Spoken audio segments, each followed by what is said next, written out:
Assume that different groups of couple use a particular method of gender selection and each couple gives birth to one baby. This method is designed to increase the likelihood that each baby will be a girl, but assume that the method has no effect, so the probability of girls is 0.5. And assume that the group consists of 16 couples. Find the mean and standard deviation for the number of girls in this group of 16. Okay, so this is a binomial distribution. So we're going to use the formula for calculating the mean for the binomial distribution, where n is the fixed number of trials and p is the probability of success in one trial. So mean is equal to n times p, n is 16, and p, which is probability of success. In this case, being a girl is considered success, it's 50%. So 0.5. If we multiply, we get 8. So mean is 8. Next, we want to find the standard deviation. So using the formula for the binomial distribution to calculate the standard deviation, where n is the fixed number of trials. So n is 16. P is the probability of success, probability of being a girl, it's 0.5. And Q is the probability of failure, which in this case is not being a girl, being a boy. And you can get that from 1 minus P, which is 0.5.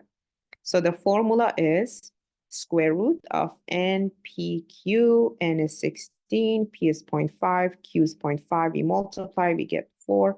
And square root of 4 is 2. So standard deviation is 2. Now use the range rule of thumb to find the values separating the results that are significantly low or significantly high. So going to the range rule of thumb to find these values, remember that the range rule of thumb states that values are significantly low or significantly high if they differ from the mean by more than 2 standard deviations.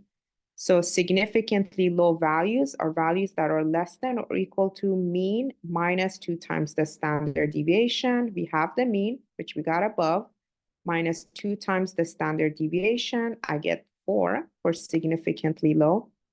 So anything less than or equal to 4 would be considered significantly low. And then for significantly high values, anything greater equal to mean plus 2 times the standard deviation, which is 12. So values of 4 or less would be considered significantly low, and values of 12 girls or greater are considered significantly high. Now, is the result of 14 girls a result that is significantly high? And what does it suggest about the effectiveness of the method? So let's compare the result of 14 girls to the minimum significantly high, which is 12, which we got in part B. The result of 14 girls is greater than 12. So that means if the result is significantly high, it could suggest that the method for increasing the likelihood of a girl is effective.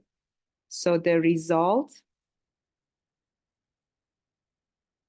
is significantly high because 14 girls is greater than 12 girls.